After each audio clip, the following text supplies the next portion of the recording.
Welcome back. Well, today is Sunday. Ordinarily, Sunday is a project video day, but I'm afraid not today. I had a very frustrating and time-intensive, though not labor-intensive, project of my own to deal with today. I'll tell you about that later. So today we are going to do part 2 of 3 parts of that Bedford shopping trip, and I'm going to announce the first batch of our holiday giveaway winners. So when we come back.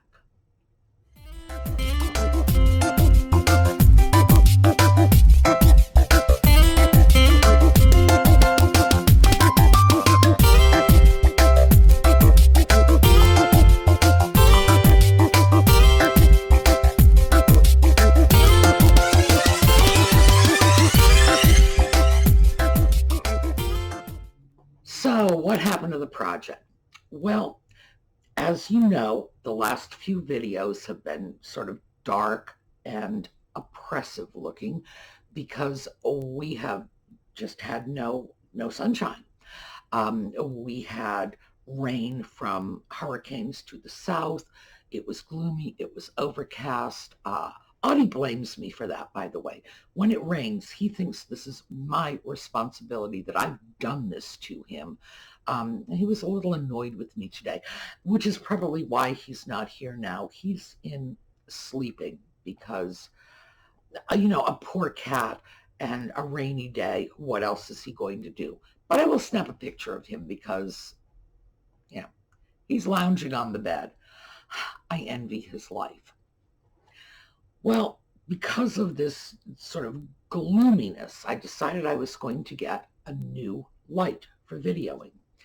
And it arrived today, and I had to put it together because we have yet another miserably gloomy day. It's actually very pleasant out. It's almost 60 degrees, mild, nice. I'm not complaining about the weather. I just wish it would be a little brighter out. But the light came from China, no instructions, and I was sort of left to figure this out. Ooh, not difficult. As it turns out, it was easier than I expected, but still time-consuming. And I have to say, I wish it wasn't quite as bright as it is, because this is it's a very bright thing to have in your face. Nevertheless, it's going to give us the light we need to do the videos, so that is a plus. The project that I had planned for today is just going to be it's just going to have to be kicked over to next Sunday. So today, let's go back to Bedford, and I left off after we had just made it up to the second floor. Unfortunately, or fortunately, depending on your point of view, every little booth I passed on my way up had something screaming out to me that did end up in my bag and did end up coming home with me. So I would have to say, overall, good deal. Well, when I got back upstairs to the second floor, as usual, I looked around for Paul's things because they're all over the place. He has all kinds of little nooks and crannies up on the second floor. And Paul has everything. I got my stove from Paul. I have a wonderful floor lamp that I got from Paul. And by the way, as a digression, if you want to see the floor lamps, I will pull them out sometime and we'll do a video just about the floor lamps. We can talk about the lamps, what I do with them, how to take them apart, put them back together, because they've all been rebuilt. And that alone is a project, but there are a lot of things that it pays to look for if you want a really interesting floor lamp at a really good price and you're willing to put a little work into it. So let me know if that's something that's interesting to you. I will haul them out and we will go to work on that. But back to where we were. One of the first things I saw from Paul's little nooks and crannies was a set of saucers. So let's take a look at those saucers. Well, I'm on the second floor, so obviously I've made my way through some of Paul's booths, and this is a set of 6 dessert plates for $5. Now, at least one of them has a nick, but the others look pretty good. Now, mind you, I am expecting, here, let me show you the nicked one. It's right down here. Remember what I said, your fingers will feel that a lot quicker than your eyes will see it. But they are extremely pretty little plates in 2 different designs. And for my purposes, where are we? There we go. Please note, the center of the plate is not disturbing the view of the design. So, these are pieces that would look very nice as part of a tidbit tray.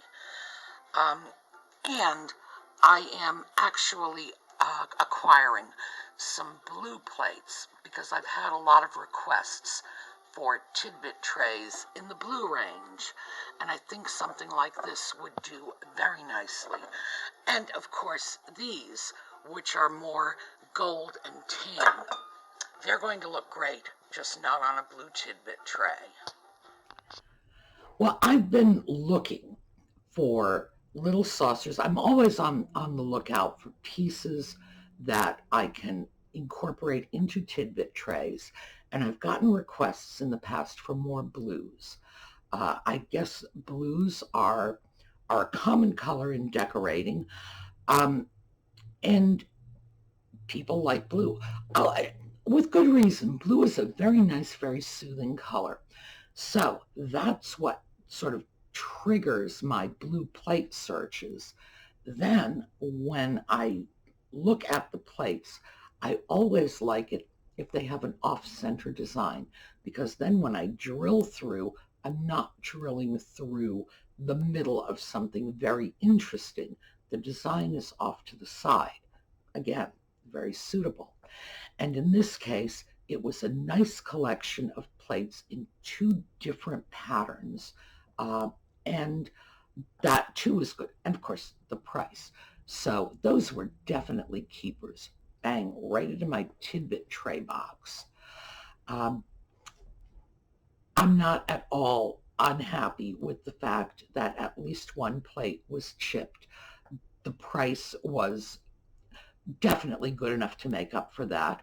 And I can repair small chips like that easily.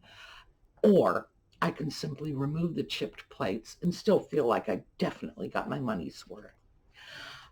When I was through packing away those plates, I went over to another booth where I have frequently gotten nice items. These items tend to be a little pricier, and I saw a really pretty piece. It did not come home with me, but I think if it's there the next time I go in, it will. So let's take a look at this. Well, let's take a look at this. This is a hull vase. Very pretty. And of course, you know I love the pink and black combination because that just screams mid-century. It's hull, it's marked, it's $16. This is a very good price for the vase. I'm just trying to figure out if this is going to be something that I can resell.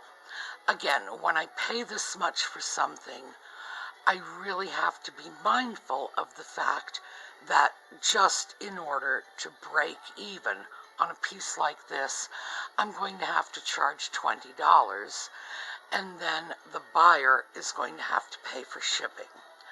So I have to think about that. It's not a question of it's not worth it. It's absolutely worth it. It's just a matter of whether or not I feel my buyers, who tend to be bargain hunters, frankly, and good for them, are my buyers going to go for something like this? Hull collectors, absolutely. But I've still got to think. Well, that's a nice piece, and that's a really good price for the piece, even at $16, which would mean I would have to charge at least $20 just to break even. That's the fees, my costs, the fees, and the packing materials and boxing, and that's not even including shipping. But a piece like that, I think, is worth it. Do I think someone would pay, what, $25, $30 for it? Yes, I would, because it's a beautiful piece, and that pink and black combination is so mid-century. And I do love, that's a combination I love. I don't use it in my own decorating because I don't have a mid-century home. Although the chair behind me, where is it? Here, there it is. That is a mid-century chair. It's not my ordinary style, but I still really do love those pieces. So like I say, if it's still there, nice piece, good price, yeah, I'm probably going to take a chance on it, especially because it may well sell at the holidays. More and more people will be shopping online for Christmas this year, and not everybody who is doing their Christmas shopping is, determined to get something for under a certain price. Some people are less price conscious when it comes to their holiday giving. So I think it's probably a good investment. When I was through with filming that piece, I turned around and noticed a piece in a booth opposite. So let's take a look at this. So let's take a look at this piece. $180, which of course is a massive bargain. Very Art Nouveau in the lines, in the styling.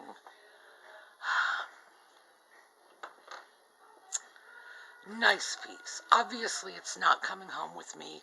I do not sell furniture, but this is the kind of thing that I might seriously consider grabbing for myself.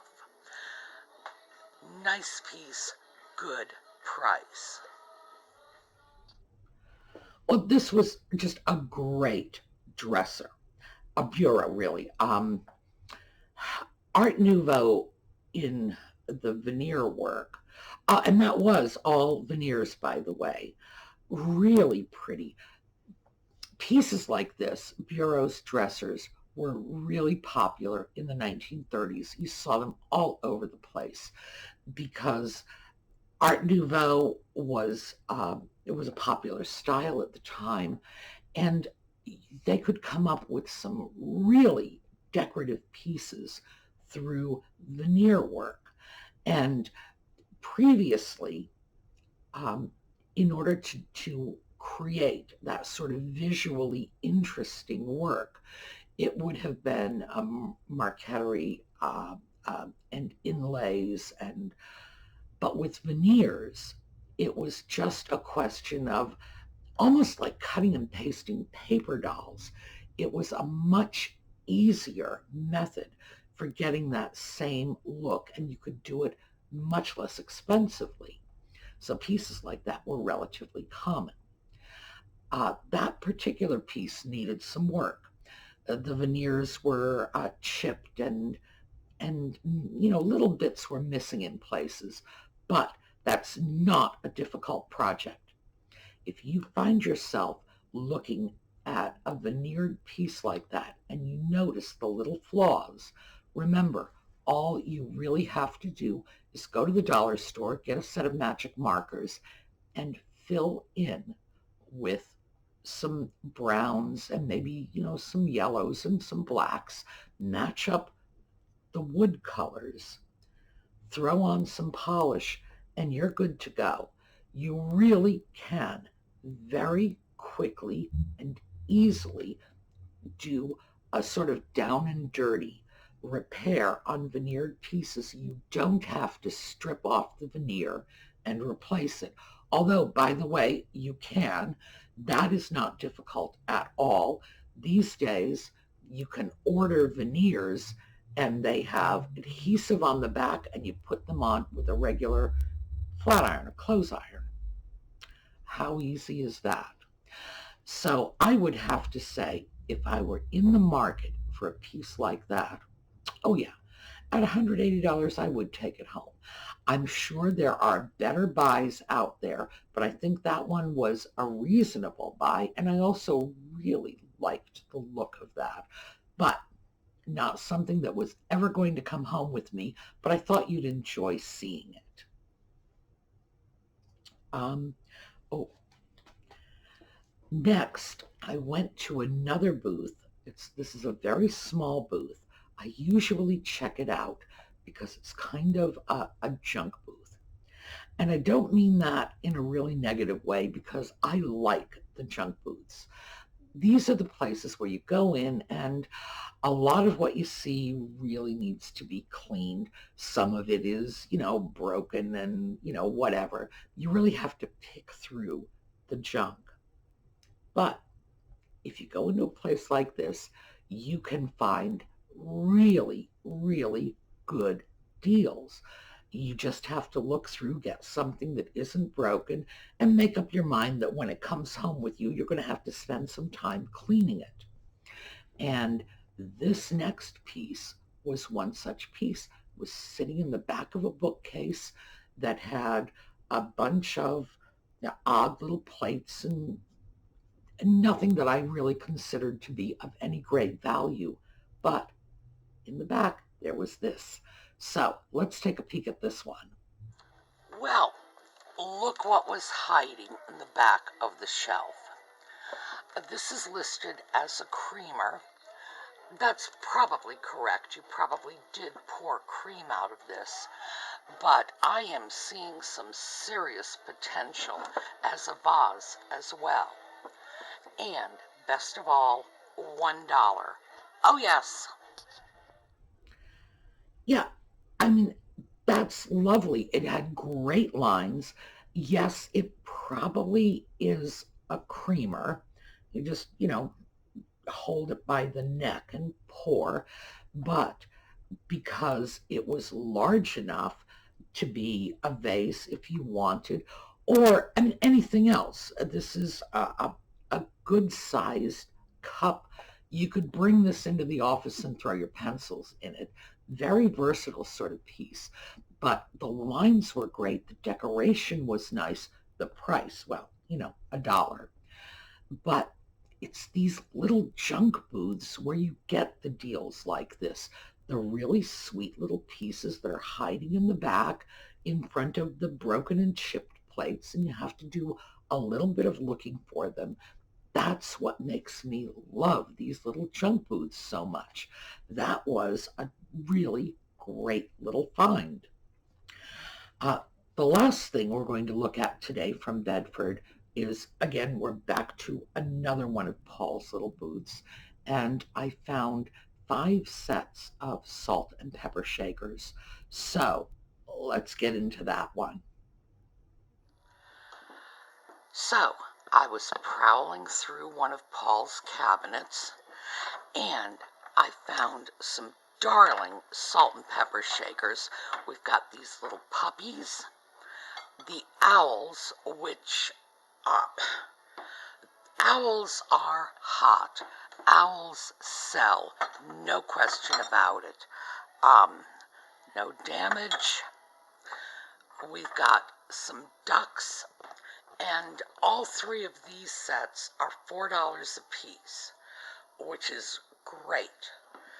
So over here, we have two more. Oh, by the way, all Japan. In some cases, it's just the remnants of a sticker. In other words, I cannot read what that sticker says, but I can absolutely match it up to other stickers. And I'm fairly sure that that's a New Orleans piece. The others also have, let's see where it is, remnants. That is the leftovers of a Japan sticker. This one is marked Japan. These are Japan. And these two sets are $5. This is just very, very interesting. I would venture to say they are a little Dutch boy and girl based on the little girl's hat. Very cute little teapot salt and pepper shakers. And these birds, this is probably European. I'm betting German Bavarian, but definitely unusual. Again, $5, not the sort of thing I see every day. But one of the reasons we come up to the second floor is because Paul is always good for a few bargains.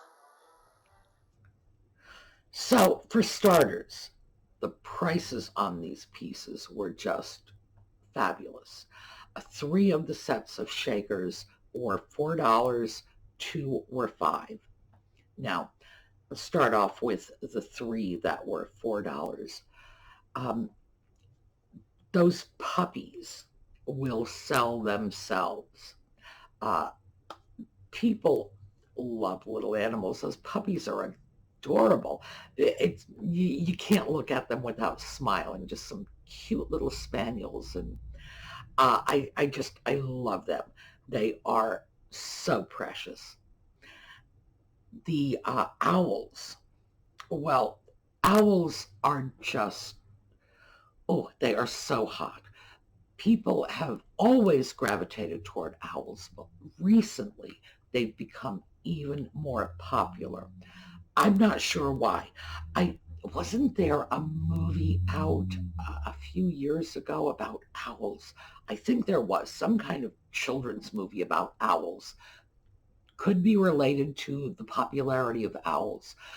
Owls are popular with steampunks because owls are just a very strong steampunk image. I don't know. I'm personally, I'm not an owl person, but those owls are great. And I love the fact that, like the puppies, each shaker was in a different shape. You know, one of them had the wings out and the other had the wings folded back. Very nice.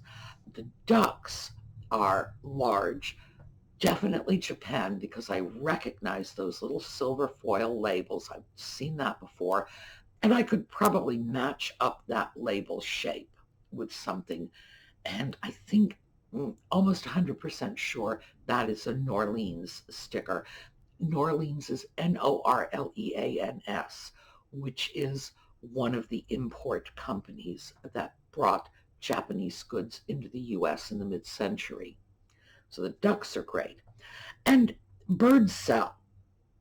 Don't know why birds sell. It's just, that's one of my maxims. When I see birds, pick them up because people like birds. The 2 more expensive sets, and well, at $5, it's hard to call them more expensive, were really interesting. Those little tropical birds, whatever they were, I don't know, they rather looked like puffins, I think, because of those odd little beaks. That was probably a German set on a caddy. Very nice. Never seen pieces like that before. really, really interesting. And those little face teapot shakers, Japan, never seen anything like that. And frankly, I don't expect to again. The condition on those shakers was not great, but I'm sure they're going to clean up better than they looked in that film because, of course, you saw them unwashed just as they were on the shelf. So I'm sure they're going to look a little better when they're cleaned up. Nevertheless, every once in a while, I will pick up something that's showing its age in that way if it's a very unusual piece. And these faces in the teapots, wow, those are unusual. Um, and the right buyer is going to look at those and fall in love. So I'm not worried about that at all. Again, Japan pieces, but not like anything I've ever seen before. So that's it for this part of the Bedford trip. We're going to finish that up tomorrow. But in the meantime, a couple little bits of business. We have some giveaway winners. Now, this was announced last week in a video called Holiday Giveaway. So if you want to enter the giveaway, go take a look at that video because that's where your comments need to go. All you have to do to enter is just wish Karen a happy holiday. So the prize for this, as you know from that video, is repurposed jewelry by Karen Hopper. She is our resident jewelry repurposer. Her things are just beautiful. And she has, oh my goodness, she has just blown me away with the wonderful scope of these things. So that is our holiday giveaway this year. And we have 3 winners to announce. This is the first 3 we're announcing. Cynthia Howe, Donna James, and Thrifton Grandma. Now, because they're all different items, get back to me. Let me know what your first choices are. I will accommodate you as best I can. So, congratulations to the winners. Again, get in touch. Now, one more little bit of business because we have another holiday giveaway that's not being done through YouTube. I have 4 Tidbit trays that have gone over, well, are going over. They haven't gone over, it's not holidays yet. Going over to the Sue Me Angels Facebook page. That is a little Facebook group that was formed by a core of our resident artist crafters repurposers, Colleen, Lisa from DesertDragonworks, Steffi from Steffi's Bubbles and Beads, or maybe Beads and Bubbles. I don't know what it is, Steffi. Steffi, our llama lady. Oh, by the way, this was another one from Steffi. Guess who this is? And this is great because in all the time I've had Audie, I've never found the right Christmas ornament for him. So here we go. And Karen. So they will be handling that giveaway. Meantime, I wanted to let you know how to get to their Facebook page. I'm going to include this in the video notes, but I'm also going to run it right here at the bottom. So go over, check them out because it's an additional resource for all of us. It's been a rough year. A lot of us have friends and family we can't visit with. Some of us have spent a large part of 2020 in lockdown. Some of us, especially those with health concerns, are still not out socializing the way we were in the pre-COVID days. So any social outlet that is going to help us forge community is going to be valuable for us. This is definitely a place to go. All right. I'm going to quickly re-show the video of Karen's jewelry. And remember, I found an additional pair of earrings that Audie had absconded with. So, this naughty cat. I mean, he really is. He is I love him to death, but he can be so... He steals these. I've had to put these in a box because when I put them on top of the bookcase, he hopped up, got them, and ran off with them. He can just be a little thief.